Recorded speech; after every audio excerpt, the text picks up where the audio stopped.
Bill Nye the Science Guy is going to be debating Ken Ham at the Creation Museum, February 4th, I think it is.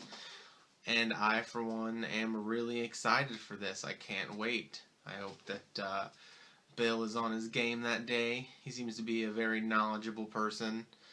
The hardest part might be just relaying the information to people, but he did run a kid show for a very long time, and that show consisted of explaining really complex scientific ideas in very simplistic ways so that children could understand it. So he might be the man for the job, considering the crowd that's going to be at this museum, most likely. But Bill Nye seems to be getting a lot of guff from a lot of people in the scientific community for this, and I want to talk about it because I just don't understand it. I understand that people like Richard Dawkins avoid debating a lot of creationists, and I understand where he's coming from. He doesn't want to give creationism that platform. But considering the statistics that have been coming out lately about the believers of evolution in this year in the U.S., we need to do something. There's so many people, it's close to half the nation in America doesn't believe in evolution. And then if you consider how many, those are the ones that obviously don't understand it. So if you consider that there's probably even quite a few evolutionists who don't understand it, that's a lot of people who don't understand evolution. It's a very simplistic concept. So we need debates like this because this is really bad. I mean, what's happening in Texas right now, it's doing nothing isn't going to make it better. It's not like not explaining things is just going to make people gravitate towards evolution. We need people who understand evolution to explain it to a mass of people, especially those that are really ardent about getting it out of school systems or implementing unscientific ideas in the school system. So what Bill Nye the Science Guy is doing is, at the end of the day, he's trying. He's doing something. And some in the scientific community might not take Ken Ham very seriously, but there are a lot of people out there who do take him seriously. And that's what we need to focus on. There's a lot of people out there who take people like Ken Ham very seriously. They believe that what he believes, and they listen to him. So what? Ken Ham isn't a scientist. We all know this.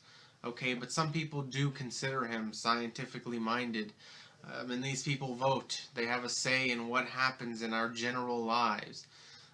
So I think that if we kind of have to set aside our egos and kind of get out there more in general public and have debates at certain locations, especially if it's a creation museum, then so be it.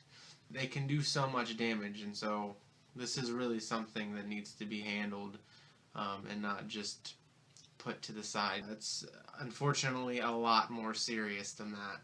So I hope he does well. I hope he goes in there and he knows his stuff and he explains it to people, and hopefully some people in the middle there will realize what a fraud Ken Ham is. I really hope that Bill Nye sticks to the points. That's a big problem I have with a lot of people who end up getting into evolutionary debates, is they rarely stay on topic. Just refute what Ken Ham is saying. Whatever he says, just show people that it's a lie, that it's not true, that he's taking a paper out of context. Just explain the context of it, and people who see that he obviously doesn't know what he's talking about and that he's possibly lying for some of this will gravitate away from it. There are honest people out there who want to be honest about the situation.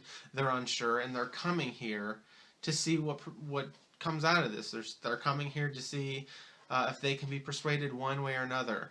And just asserting that evolution is right isn't going to do it. We need to explain it. Use the time to explain why Ken Ham's points are invalid. Explain why they are untrue. And I think you're going to get a lot more people that way. I think evolutionists would get a lot more people that way if they would go about it in that approach. So what do you think? Should he debate him? Should he not debate him? Is it something evolutionists should avoid so we don't give a platform to something that is so unscientific? Or should we continue to keep it out of the classroom but have it in open discussion in the public? What do you think?